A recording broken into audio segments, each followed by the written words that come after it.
Welcome to the Growth Zone. I am Christian Bartsch and I have a really interesting session for you today.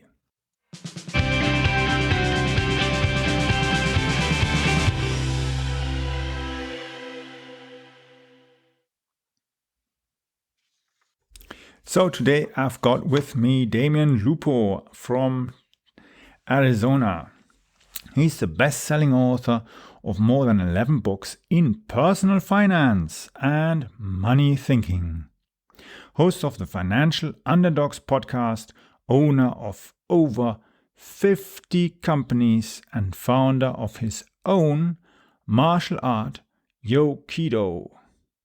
Damion's newest book, Unicornomics, lays out the essential pieces required for any budding unicorn, whether the entrepreneur wants to create $1 million or $1 billion business. Damion's secret to outdoing the competition is high, tough, not high tech. And his secret sauce has more to do with mistake volume. More mistakes faster than the competition, his key to success. Playing by a different set of rules, he even bought his first rental house with a visa, a move that snowballed into owning 150 rental homes in 7 states in less than 5 years. In 2008, he lost the entire $20 million, but recreated his wealth and reinvented his life over 4 transformational years. Today, he leads 3 multi-million-dollar global companies with one unified mission: to free people from money bondage. So, I'm going to talk with Damion about following 3 key questions, but I've set for the key conversation this topic, which is most entrepreneurs have a hard time building financial assets for a later period in life. And it doesn't matter if you are an entrepreneur, a business owner, an employee, whatever. There are certain things that you have to take into consideration. And for that, I've got following 3 questions for Damion set up. And that's, what are the steps to becoming capable to build financial assets? Secondly, with volatility in the markets, people are being told that everything is bad. There must be a better alternative to doomsday. So what should they focus on? And then we finalize with the 3rd question, which is, in order to not lose all the investments, how can people become educated investors who are savvy and ahead of the market? So I'm looking forward to today's show with Damion. Let's get him on.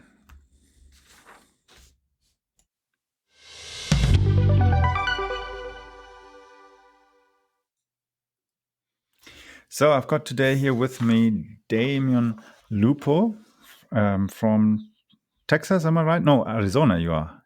Arizona, that's right. Are you in Arizona? Yeah, great, cool. So please tell us a bit more about yourself. Well, I'm an entrepreneur at heart. I've had 50 plus companies that I actually started the first one when I was 11, and I've done a lot of things wrong, and that leads to a lot of wisdom, and it also leads to a lot of hair loss. So I'm very bald and very gray because of all the experiences. And in addition to that, I'm a professional investor. I've written a dozen books on personal development and financial strategies for anything from gold to retirement planning and strategies around that.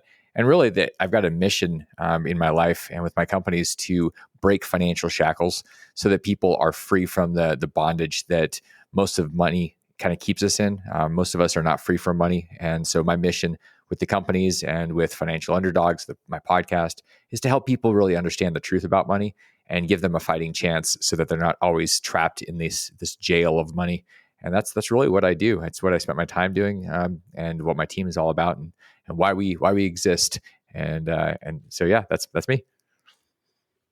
Awesome. So let's go into the few questions that I've got for you.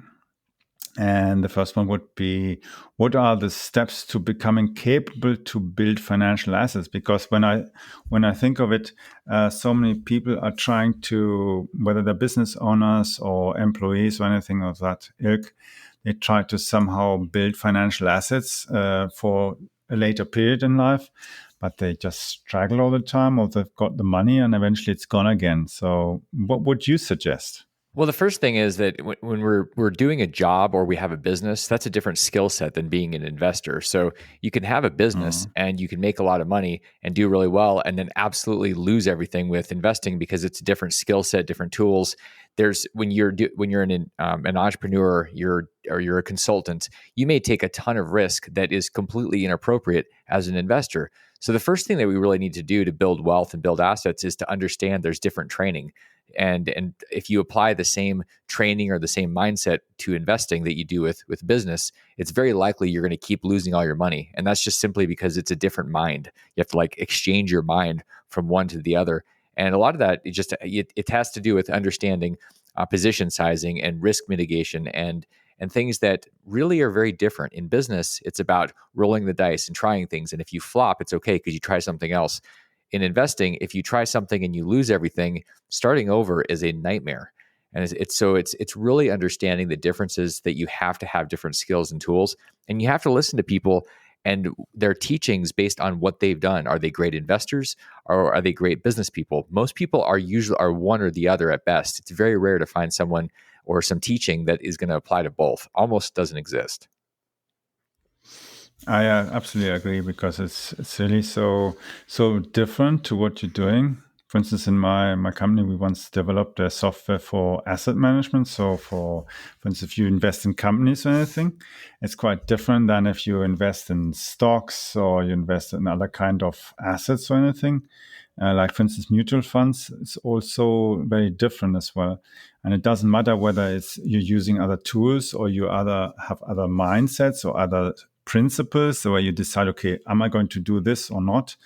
And when we come to that, especially when we're looking what's happening now in these times, we have so much volatility in the markets that people are being told all the time, you can't do this. And then others say, no, you can't do the other alternative because that's bad as well, and so on. And there must be some really proper alternative for people to do, instead of just thinking that the world is going to go under. So what should they really focus on? What really makes any kind of good sense in the current situation that we've got? Well, one of the things that I think everybody should start with is understanding who you are and the principles that are guiding you. Because you can say, "Oh, that looks like a really good investment," but if it's completely a violation of who you are and it goes against your moral code, you're going to have a conflict. And the other thing is, how complicated is it? Do you actually understand what's going on? I don't invest in high tech because I'm not that high tech. I can barely use my iPhone. So, I mean, that's good for me. It limits me from being, getting very dangerous about my investing. I see a lot of doctors, for example, that get really excited about some new technology, and instead of investing in things they actually understand, they invest in something they have no competency in because the story was really good. I like things that are very boring because I'm a simple person. I think one of the values that we should have is having a rule set around what we're going to invest in based on what we actually understand, not just the next shiny object. That's what gets a lot of people in trouble because they think, oh, that's going to go to the moon. It's like when people started investing in Bitcoin and they threw a bunch of money in it because it was going to the moon. It was going to go to 1 million, and it might, but just going after something because it's sexy or the crowd is going into it doesn't mean at all that it's a good idea. And if you don't understand it, you should definitely be on the sidelines and then spend the money not on the deal, but actually understanding the deal, educating yourself. That's where people should start, not just what's the next thing that I should get in. I have no idea. And you don't either until you actually understand what you actually understand. Yeah, I absolutely agree. Because I once had a colleague many years ago when I was an employee.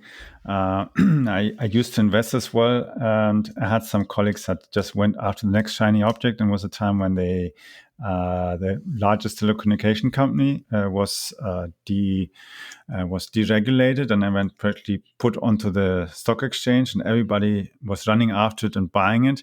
And I thought, no, I'm not going for that. I invested in a different company who was already privatized, and once Vodafone bought it, I doubled my investment, which means I got out double the money out that I actually put in, and yeah, paid my first car in full price and got everything I wanted in the car that I wanted.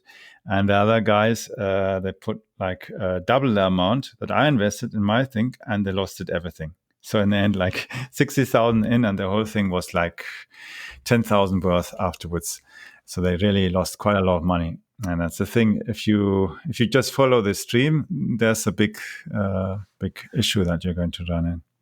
I think it's a really good point. And one of the things that I've done, my very first investment, I've lost all my money 3 times. The first couple times it was 10,000 and 40,000. The last time it was 20 million.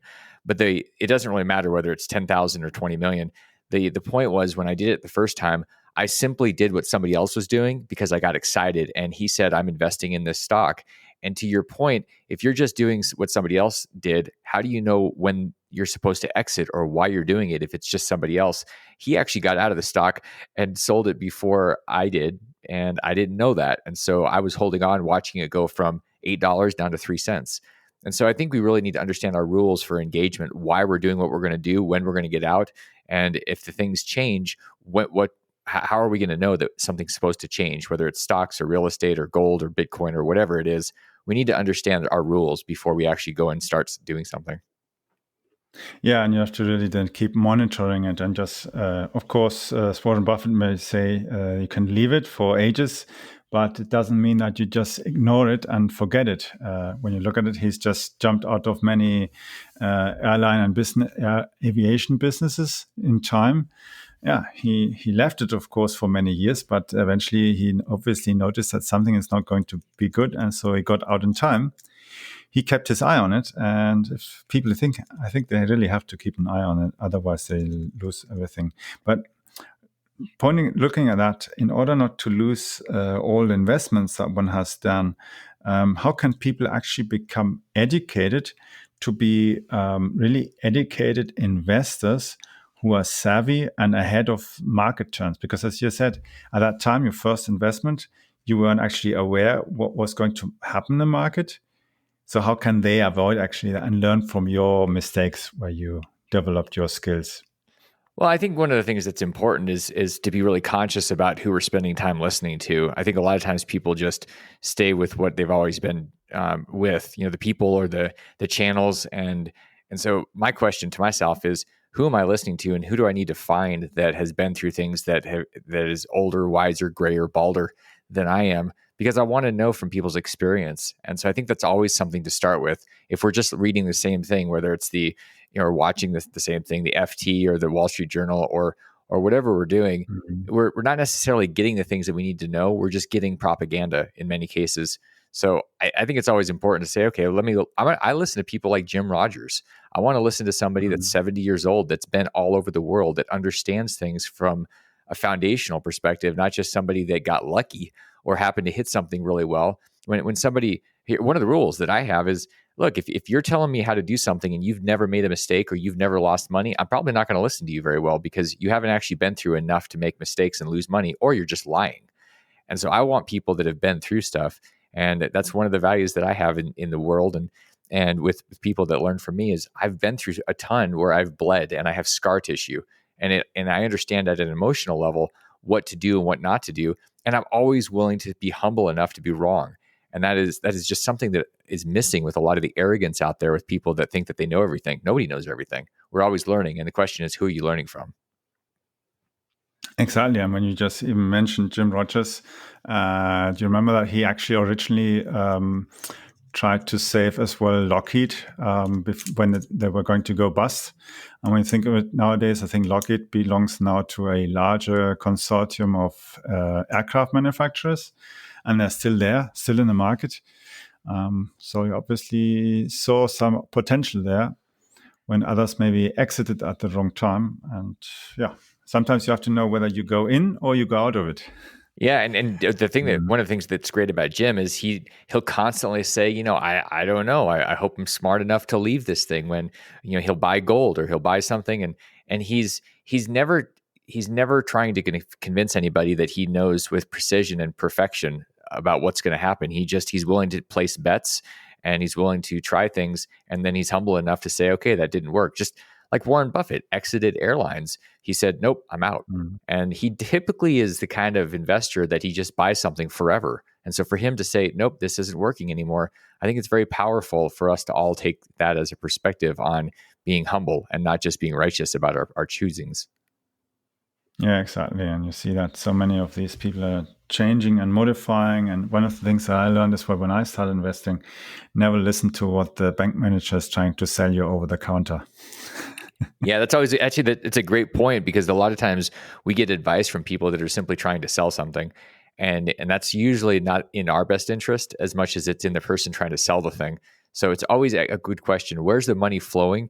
And if the person giving you the advice is making most of their money from selling the advice or selling the thing and not really from the thing itself, that may be an indicator of whether or not you should be getting into their line of work or buying the thing from them. Exactly, because otherwise, if they would be knowing what they should do and invest and so on, if it's so good, they would be doing it themselves and not being the employee of a bank. Because usually the banks as well tell them as well what to push into the market, push onto their clients and that, because they maybe have an too much high position and they want to get rid of it. So they even try to get even the smallest bits out. And the problem is, of course, the uneducated client investors or bank customers, they're the ones who actually are going to get burnt because they don't understand it. And that's a big issue, of course, in all sorts of countries around and all different kinds of banks where they've sometimes have violated the true rules that a bank should follow. That's exactly right. Yeah. So when you look at all the things that you've done in the past and you've been investing and you're helping people as well to be more savvy in the market and that, where do you see at the moment opportunities? Well, I've had this conversation with a number of my friends and colleagues in the recent months, and the opportunity I see is not necessarily in particular assets. It's in business. It's finding ways to serve people, and it's a different skill set. It's one thing to buy an apartment or a stock. It's totally different when you actually run a company. And one of the things about running a company or starting a business or buying a business is that you have to develop yourself, and there's an opportunity there, because a lot of businesses run very poorly now, and there's just a lot of chaos and there's a lot of problems that need to be solved. For anybody that's trying to figure out what to do, what do I invest in? What do I do? Uh, all you have to do, it's relatively simple. Find problems and then go solve them. Figure out the solution and then bring the solution to people, and then do the work. It's really fascinating, because I see all these opportunities. I see people making millions and millions of dollars, whether it's buying Uber or buying apartments or whatever. And I look at it and I say, yeah, okay, you're just kind of throwing money and hoping. And I don't think hoping is necessarily a great strategy. I think the hard work results in a lot of wealth being created because you're having to grow your muscle. And business is an incredible opportunity, because you just have to look around in your own area, your own city, and you can see opportunities. And then you go online. What we've learned with this whole COVID thing is that most people can work online. I mean, and if you're not able to with what you're currently doing, there is an opportunity, because the whole world is going online or almost online. So I think we really have to start asking, what are the problems and what are the pain points that people have that we can solve, or start finding a way to develop the skills to solve those problems. There's unlimited wealth if we're willing to find solutions to problems people have. Absolutely. And when you look at it, for instance, there are so many startups as well that originally started like 10 years ago or 15 years ago, and they're actually now really solving the problems. Like for instance, Shopify, who's they're based in Ottawa, and they've got like I think $1.6 billion turnover a year. Yeah, 10, 20 years ago, online shops, they weren't a big deal. They were really simple and easy and really didn't do much. And nowadays, it's more than just a PayPal button or anything. You have the full integration with all the things. And and now, of course, it's the perfect time for them because everybody needs to do e-commerce if they can, to just get rid of stock that's not sold or other kind of things that they want to get rid of. Because, of course, if the business isn't that stable or so, other person won't want to buy the business. Unless there's a potential that maybe after all this pandemic stuff that eventually things pick up. So of course, many people are going to look to see how to really move it. And looking at Shopify, for instance, it's interesting because it's a business that hasn't been started by a corporation, but actually by three young guys who originally started it and then eventually built it up. And after the business was running properly, they went and got venture capital to boost it up, to got external investors to just get more momentum in it. And now they themselves, like each of them has like a capital value of over $5 billion, which is not a bad result when you think of it. The business started in 2004. It's an incredible result. One of the things that we have to really understand, it's not about the thing that we're doing or providing, it's about the experience that the customer has. And one of the things that's great about Shopify is that it creates a very seamless, very simple experience for a customer. And I mean, I've seen so many websites and so many companies that have good products, but the experience I have as a customer is terrible. I'm not enjoying it. So that's a question for all of you to think about. If you're going to do some type of business, how can you create a world-class experience? Because anything that's really built on the Shopify platform is relatively simple. It's elegant. It works, and you feel good about the thing. You feel safe. And so, why would you recreate that? Just simply use those platforms that actually really work. And then your business looks really good and feels really good to people because they're not necessarily just buying the thing, they're buying the experience. And what is the experience? How can you deliver something that is way beyond anybody else competing in that space? Exactly. And there's so much stuff now happening because everybody's working from home. Just even if you just look at all kind of equipment, even hardware like webcams and all that kind of stuff. That stuff is being partly sold now to triple price than it originally sold like last year. So it's just crazy what the prices have gone because everybody needs it. And if you haven't got a notebook that has everything in and it's properly stuffed, people are buying it, or they're noticing we need more fiber cables, we more better internet connection and so on. Well, if you haven't got any proper internet connection, you can't work from home and you can't make any money, even if you're a business owner or you're an employee. It is much about it's as much about the tools. That's actually one of the things that people should invest in. I see people that they'll do things, they'll be cheap, and they won't use the right technology. And the problem is you're basically giving yourself a handicap right to start. It's a great thing for you to invest in the tools, both the hardware and your own mental tools. Because if you have the great hardware, but then your software is Windows 3.1, you've got a huge problem. You're not up to date, and you need to be current with the current stuff, and that's current thinking and current, whatever is real, not something from 2000, but something from 2020. And I think that's a big part of the shift. You have to be willing to upgrade your thinking and your tools all the time. Yeah, absolutely. And that's the great thing because as a business person, you have so many opportunities to build and find new solutions, whether you develop new routers or other business apps that are going to help companies to be more efficient and so on. There's so much going out there. And you see so many businesses that already have started implementing ideas. And there'll be companies coming that will do a better solution that'll be more integrated and easier to use. And boom, they've got somewhere in a different niche, you've got the next Shopify in that kind. And that's the thing, of course, if you are able to actually actively participate in that startup that's growing, at least you know what your investment is doing because you can influence it, or at least provide your experience as well, and not just the money. Because at least you know the money isn't going to run away to Cayman Islands or anything instead of creating new solutions and wealth.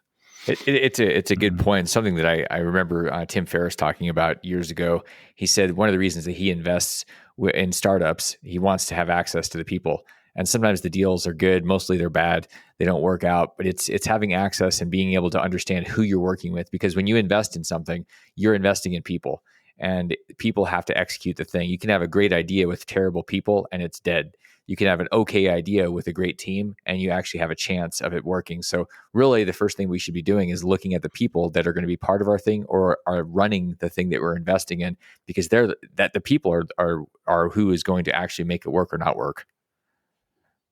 Yeah, absolutely. Because in the end, it's a people business, because it's ideas. People have to put energy, passion, and motivation in it to get it really done and overcome some obstacles, because often these obstacles haven't been overcome by other people before. So it's the first time crossing the road and finding a way. So yeah, it's been great to have you here on our show, Damion. And well, we're looking forward to maybe having you on again next time and share some more other insights. I would love that. It's been a great time talking with you about all these different ideas. Hope people get some new ideas and it'll help them improve their life and break those shackles and give them a fighting chance to be free. Absolutely.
Well, that's all for today's episode of The Growth Zone. Thank you for listening.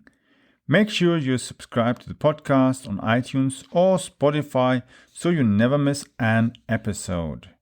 Plus, if you haven't got your signed copy of the marketing book, stop by on our website at book.prmediareach.com and hurry, because the reserve batch of signed books are almost sold out.